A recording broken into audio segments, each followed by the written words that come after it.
नमस्कार प्रेक्षकांनो, मालिकेच्या आजच्या भागामध्ये आपल्याला पाहायला मिळणार आहे की अर्जुन आणि सायली यांचा प्रपोज डे दणक्यात साजरा होतो। त्याचबरोबर प्रिया, महिपत आणि नागराज यांना पोलीस स्टेशन मध्ये जाऊन भेटते आणि तिथे भेटल्यानंतर त्यांना ती सांगते की रमेश याला शोधण्याचं काम सुरू झालेलं आहे।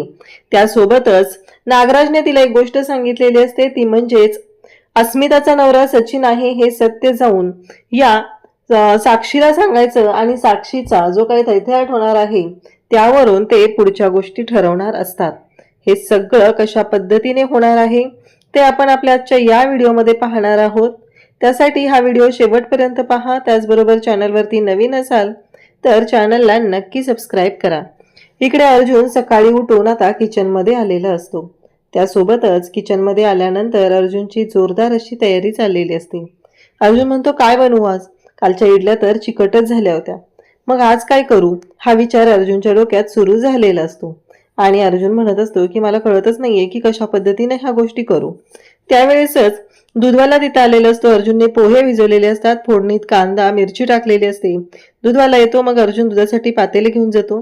मग अर्जुनने छोटंसं पातेल नेलेलं असतं। दूधवाला म्हणतो, हे पातेलं छोटं आहे।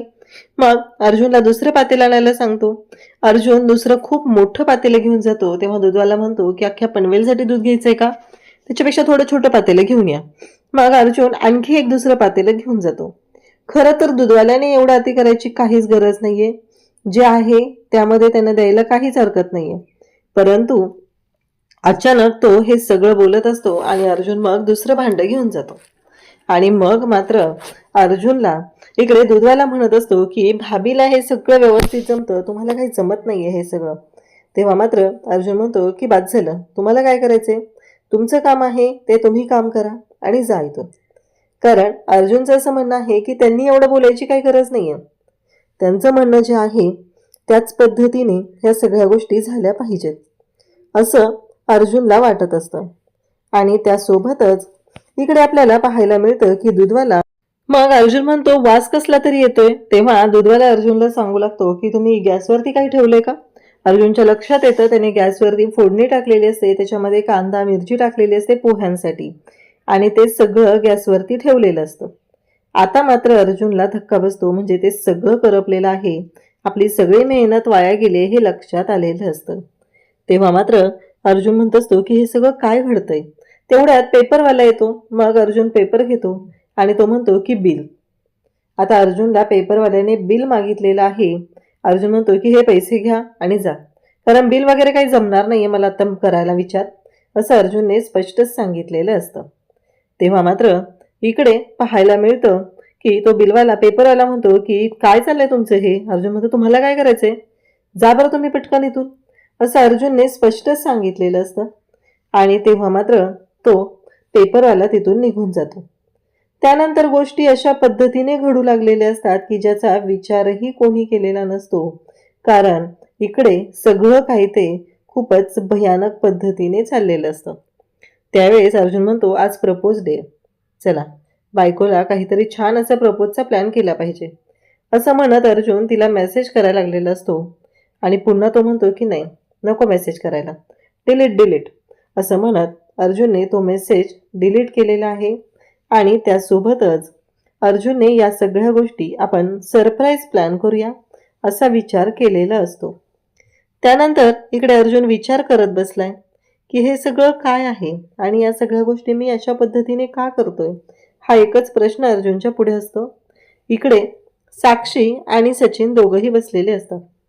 तेव्हा सचिन साक्षीला म्हणतो की आपण रोजच हे सगळं बाहेरून ऑर्डर करतोय, बाहेरून ऑर्डर करून खातोय, त्यापेक्षा आपण हे म्हणजे घरी नाश्ता बनवला तर?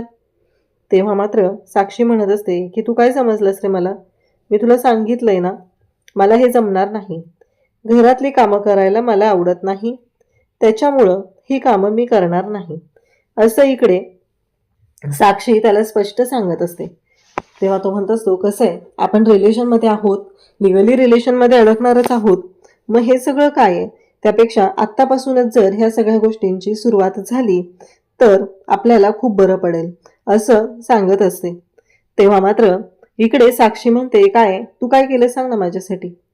इतक्या दिवसांमध्ये आता व्हॅलेंटाईन वीक सुरू आहे, माझ्यासाठी तू स्पेशली काय केले ते सांग. आता मात्र सचिनकडे काहीच ऑप्शन नसतो आणि त्याला चांगलंच माणसाला घोळात घेता येतं हे तर तेवढंच खरं आहे. तो म्हणत असतो की असं काय करतेस बेबी, मी व्हॅलेंटाईन डेला खूप छान सरप्राईज प्लॅन केलं होतं, पण जाऊ दे ना, तुझ्यामुळे हे सगळं मला आत्ताच सांगावं लागतंय. कारण साक्षी त्याला म्हणत असते की हे बघ, मी करू का आज प्रपोज डे तुझ्यासाठी, माझ्या स्वतःच्या रक्ताने लिहू का लव्ह लेटर. असं म्हणत तिच्या हातामध्ये चाकू असतो. ती म्हणत असते एवढे फ्रुट्स आहेत ना, हे तरी मी तुला कट करून देते, नाहीतर मी काहीच नाही करू शकत आहे, मला नाहीत आवडत ही असली कामं करायला. आणि मग सचिन तिला म्हणत असतो असं का बोलतीस ग तू प्रत्येक वेळेस. तेव्हा आणि तो म्हणतो एवढं सगळं करायची काहीच गरज नाहीये, मी किती वेळा सांगितलंय ना तुला, असं नको बोलत जाऊ म्हणून. या सगळ्या गोष्टी सुरू झालेल्या असतात आणि मग सचिन तिला मिठीत घेतो आणि तो म्हणतो आलोच मी, असं म्हणत तो निघालेला असतो. त्यानंतर इकडे आपल्याला पाहायला मिळतं की नेमकं त्याच वेळी प्रिया आत येते आणि प्रिया साक्षीला म्हणू लागते की अगं साक्षी, हा सचिन इथे काय करतोय. साक्षी म्हणते तुला कसं कळलं त्याचं नाव, कारण मी तर तुला कधी त्याचं नाव सांगितलंच नव्हतं, मग तुला कसं कळलंय त्याचं नाव ते सांग ना मला, काय झालं नक्की, तुला कुणी सांगितलं. असं म्हणत आता इकडे वेगळाच गोंधळ सुरू झालेला असतो आणि त्याच वेळी इकडे साक्षी आता म्हणत असते की म्हणजे, तेव्हा ती म्हणते अगं हा फक्त सचिन आहे एवढंच नाही माहिती मला, तर हा अस्मिताचा नवरा आहे माझ्या नंदेचा, आणि तुला माहित नाहीये की हे सगळं काय आहे ते. तेव्हा साक्षी म्हणते तू काय बोलतेस. तेव्हा ती सांगते की हो, खरंच हा अस्मिताचा नवरा आहे. हे ऐकल्यानंतर साक्षीच्या पायाखालची जमीनच सरकते. साक्षीला कळायचं बंद होतं. साक्षी म्हणत असते म्हणजे हे सगळं काय आहे, या सगळ्याचा अर्थ काय आहे, असं साक्षी विचारू लागते. तेव्हा ती म्हणत असते की बघ, तूच विचार कर हे सगळं काय चाललंय ते. त्यानंतर इकडे आपल्याला पाहायला मिळतं ते म्हणजे सायली आणि त्याचबरोबर चैतन्य दोघंही काम करत बसलेले असतात. तेव्हा मात्र आता सायली म्हणत असते चैतन्य भाऊजी, आपल्याला नक्की काय करायचंय, त्या इन्स्पेक्टर सावंतांशी तुम्ही बोलणं केलं का, त्यानंतर तुम्हाला काय समजलेलं आहे आणि बाकीच्या गोष्टींच्या बाबतीत काय विचार केलेला आहे, असं इकडे बोलणं सुरू झालेलं असतं. तेव्हा मात्र तिथे अर्जुन आलेला असतो. अर्जुनने चहा आणलेला असतो. मग अर्जुनला सायली म्हणते तुम्ही माझ्यासाठी चहा आणला, चैतन्य भाऊजींची कॉफी. तेव्हा इकडे अर्जुन म्हणतो हो, चैतन्य भाऊजींची कॉफी, बरं बरं आणतो ना चैतन्य भाऊजींची कॉफी, असं म्हणत अर्जुन रागातच निघालेला असतो. तेव्हा मात्र इकडे आता सायली आणि चैतन्य दोघंही हसत असतात, कारण ही गोष्ट अजिबातच आवडलेली नसते. त्यासोबतच इकडे आपल्याला पाहायला मिळतं की जेव्हा या सगळ्या गोष्टी झालेल्या असतात तेव्हा मात्र अर्जुन पुन्हा जातो आणि कॉफी घेऊन येतो. अर्जुन आता कॉफी घेऊन आलेला असतो आणि म्हणतो की ही कॉफी. ते दोघेही बोलत असतात आणि मध्येच इकडे अर्जुनच्या लक्षात येतं. तेव्हा मात्र तो म्हणू लागतो की हे सगळं काय चाललंय, कारण अर्जुनला माहितीच नव्हतं की काय गोंधळ घातला या दोघांनी. तेव्हा सायली म्हणते की हा जो माझा चहा आहे ना तो थंड झालाय आणि मी तुम्हाला सांगितलं होतं ना माझ्यासाठी काहीतरी खायला बनवा म्हणून, मग माझ्यासाठी काहीतरी खायला घेऊन या ना, असं इकडे सायलीने अर्जुनला सांगितलेलं असतं. तेव्हा अर्जुन म्हणतो की हो आणतो मॅडम, असं म्हणत तो चाललेला असतो आणि सायली म्हणते की हा जो चहा आहे ना हा घेऊन जा आतमध्ये आणि पुन्हा गरम करा. त्याचवेळी चैतन्य म्हणतो माझी कॉफी जी आहे ना ती सुद्धा थंड झालेली आहे, ती सुद्धा गरम करावी लागणार आहे. आता मात्र इकडे अर्जुन हे सगळं ऐकत असतो तेव्हा त्याला राग येत असतो. सायली म्हणते तुम्ही कोण आहात, बरोबर, त्यामुळं तुम्ही आता शांत राहायचं, तुम्ही एवढ्या वेळा मला त्रास देता. अर्जुन म्हणतो मी एवढंच करू का दिवसभर, चहा कॉफी चहा कॉफी, काय चाललंय तुमच्या दोघांचं. तेव्हा सायली आणि चैतन्य हसत असतात. अर्जुन जातो आणि पुन्हा चहा कॉफी गरम करतो आणि परत घेऊन येतो. खरं तर अर्जुनला हे दोघं जण खूप त्रास देत असतात. बिचाऱ्या अर्जुनची हालत खूप खराब होत असते. त्याला वाईट वाटत असतं की हे सगळं काय घडतंय, कारण या सगळ्या गोष्टींचे परिणाम काय होणार आहे त्याचा विचारही केलेला नसतो. आणि त्यासोबतच इकडे सायली आणि त्यासोबतच चैतन्य मात्र हसत असतात. अर्जुनची तारांबळ उडालेली असते. त्याला कळत नसतं की काय करू मी नक्की, म्हणजे हे सगळं शांत होईल. तेव्हा प्रिया आता घरी आलेली असते. प्रियाने तिकडे साक्षीला पेटवलेलं आहे. साक्षीच्या मनात नको नको त्या गोष्टी सुरू झालेल्या आहेत आणि इकडे आलेले असते आणि जिन्यातच असते. तेव्हा आता रमेश जो आहे त्याच्याबद्दल जर एकदा माहिती मिळाली, इन्स्पेक्टर सावंतांना कळलं की तो त्याच ॲड्रेसला राहतोय, तर गोष्टी बऱ्यापैकी क्लिअर होतील असं इकडे चैतन्य सांगत असतो. आणि त्याचबरोबर तो जो ट्रक मागवणारा व्यक्ती हाच आहे ही गोष्ट सुद्धा आपल्या लक्षात येईल असंही सांगितलं जातं. तेव्हा मात्र इकडे अर्जुन, चैतन्य आणि सायली दोघंही बोलत असतात. हे म्हणत असतात की बरोबर आहे, अगदी त्याच पद्धतीने विचार केला तर सगळ्या गोष्टी सोप्या होतील असं त्यांचं चालू असतं. सायली म्हणत असते की हो, म्हणजेच 22 वर्षापूर्वी ट्रक मागवणाऱ्या व्यक्तीला आपल्याला शोधता आहे. आता प्रियाला ही गोष्ट कळलेली आहे. प्रियाला कळले की नक्कीच ह्या दोघांचं काहीतरी प्लॅनिंग सुरू आहे आणि ती गोष्ट म्हणजे नागराज आणि महिपतशी रिलेटेड आहे. मला आत्ताच्या आत्ता गेलं पाहिजे, त्यांना भेटलं पाहिजे आणि त्यांना ही गोष्ट सांगितली पाहिजे. हा विचार आता प्रियाच्या डोक्यात सुरू झालेला असतो आणि नेमकं महत्वाचं तेवढं बोलणं तिच्या कानावर पडलेलं आहे. आणि या अर्जुन आणि सायलीला, म्हणजे मोस्टली सायलीला अक्कल नाहीये की आपण कुठं बसून ह्या सगळ्या गोष्टी बोलतो. इतर वेळी तर प्रियावरती बारीक लक्ष ठेवून असते, पण आज अचानक काय झालं? कारण हिने तर प्रियावरती विश्वासच ठेवून टाकलेला आहे. प्रिया यांच्याकडे बघणारच नाहीये, यांच्याकडे लक्षच देणार नाही, या सगळ्या गोष्टी तिला वाटायला लागलेल्या आहेत. परंतु इकडे मात्र आता सायलीसाठी अर्जुन फरसाण घेऊन येतो आणि त्या दोघांनाही तो देतो. आणि अर्जुन म्हणत असतो की काहीही असलं तरीही एक महत्वाची गोष्ट आहे, नक्की त्याच ॲड्रेसला तो राहतोय का ते बघा, नाही तर तिथं गेल्यानंतर वेगळंच कोणीतरी असतं आणि गोष्टी सगळ्या वेगळ्या होतात. मग अर्जुन आणि चैतन्य दोघंही तिथे असतात. सायली म्हणत असते की हो. आता अर्जुन त्यांच्याकडे पाहत असतो आणि विचारत असतो, कसा आहे फरसाण, आहे का चांगला? तेव्हा चैतन्य म्हणतो की हो आहे. खरं तर फरसाण दिला ही गोष्ट त्या दोघांनाही आवडलेली नसते आणि म्हणूनच ते अर्जुनकडे पाहत असतात. कारण अर्जुनने त्याला पटकन जे समजेल ते त्याने आणून दिलेलं असतं. त्या गोष्टीचे यांना काहीच वाटत नाही. इकडे पाहायला मिळतं ते म्हणजे प्रिया आता जेलमध्ये महिपत आणि नागराज या दोघांनाही भेटायला आलेली असते. आणि मग प्रिया म्हणत असते की तो जो रमेश आहे ना, त्याच्याबद्दल त्यांची माहिती काढायची सुरू आहे आणि याच्यामध्ये तुम्ही अडकले जाणार आहात. तेव्हा मात्र नागराज म्हणत असतो, हे सांगायला आलेस का तू? तुम्ही मला जे काम सांगितलेलं तेच काम मी करते असं प्रिया नागराजला ठणकावून सांगते. तेव्हा मात्र नागराज म्हणत असतो, आता काय करायचं ते बघ, तिथं ते पोहोचू नये किंवा तो माणूस त्यांच्या हाती लागू नये याबद्दल बघ काय कळतंय का ते. तेव्हा प्रिया म्हणते की तुम्ही करा ना, मी तुम्हाला सांगितलं होतं ना, मी माहिती आणून देणार आहे ती दिली. तुमच्या कोणत्याही खड्ड्यात मला पाडू नका, तुमच्यामुळे मी अडचणीत येईल. तेव्हा महिपतला नागराज म्हणत असतो की अरे मी नाही करू शकत आहे हे सगळं. महिपत तूच सांग काय करायचं आहे ते. प्रिया म्हणते तुम्ही 22 वर्षापूर्वी जो काही गोंधळ घालून ठेवला आहे आणि त्या गोष्टी तुम्हालाच निस्तराव्या लागणार आहेत, त्यामध्ये मी नाही येणार आहे तुमची मदत करायला असं प्रिया सांगत असते. तेव्हा मात्र नागराज म्हणत असतो की काय चाललंय हे सगळं आणि नागराज चिडचिड करत असतो. तेव्हा प्रिया म्हणत असते की मला नाही जमणार आहे हे सगळं, मी सांगितलंय ना, तुम्ही बघा काय करायचंय ते.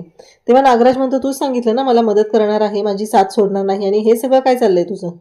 तेव्हा महिपत म्हणत असतो हे जर काम करायचं असेल तर एका फोनवर मी हे काम करू शकतो असं महिपत सांगत असतो. म्हणजे ह्या दोघांना महिपतची मदत घेण्याशिवाय पर्याय नाही. इकडे सायली आणि अर्जुन बोलत असतात. अर्जुनला सायली म्हणत असते की बरोबर आहे तुमचं, पण तुम्हाला कुठं काय वाटतं कधी? तेव्हा अर्जुन म्हणतो की काय प्रपोज डे आहे म्हणून काय करू? आयुष्यभर मला काही किचनमध्ये राबायचं नाहीये तुला प्रपोज करून तुला माझ्या आयुष्यात आणून, असं तो म्हणत असतो. मी अजिबात नाही काय करणार आहे. सायली म्हणत असते काय चाललंय यांचं, हे असं का बोलतायत? आणि त्याचबरोबर सायली म्हणत असते की मी उद्या जाणार आहे त्या रमेशला शोधायला. तेव्हा अर्जुनचं म्हणणं असतं की तू कुठेही जायचं नाही, त्या रमेशला शोधायला वगैरे तू बाहेर पडायचं नाही. हे ऐकल्यानंतर सायली म्हणत असते की का? तुम्ही जाताना प्रत्येक ठिकाणी तुम्ही पोलिसांची मदत करताना. अर्जुनचं असं म्हणणं आहे की बरोबर आहे, काहीही झालं तरीही या सगळ्या गोष्टी ज्या आहेत त्या वेगळ्या आहेत आणि बाकीच्या गोष्टी वेगळ्या आहेत, कारण तू तिथं जाणं हे रिस्की आहे, ही गोष्ट तुझ्या लक्षात येत नाहीये असं म्हणत तो बोलत असतो. आणि त्याचबरोबर हे सगळं जेव्हा घडत असतं तेव्हा मात्र सायली म्हणत असते काय हो हे सगळं, मी जाणार आहे म्हटलं ना. आणि मग सायली रागातच झोपायला जाते.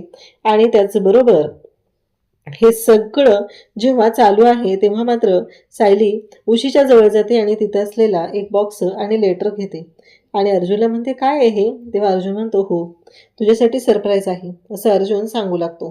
तेव्हा मात्र इकडे सायली म्हणत असते म्हणजे? तेव्हा अर्जुन म्हणतो की हो, मी ठरवलं होतं ना तुझ्यासाठी सरप्राईज, कारण आज प्रपोज डे आहे. म्हणजे इतक्या दिवसात आपल्याला नाही जमलं, मी तुला प्रपोज नव्हतं केलं, पण आज मी तुला प्रपोज करतो असं म्हणत त्यातली अंगठी हातात घेतो आणि अर्जुन गुडघ्यांवरती बसतो आणि गुडघ्यांवरती बसून तो प्रपोज करतो. तेव्हा मात्र सायली अर्जुनकडे पाहतच राहते, कारण अर्जुनने तिच्यासाठी एवढं छान असं सरप्राईज प्लॅन केलेलं असतं आणि छान पद्धतीने तिला प्रपोज सुद्धा केलेला आहे.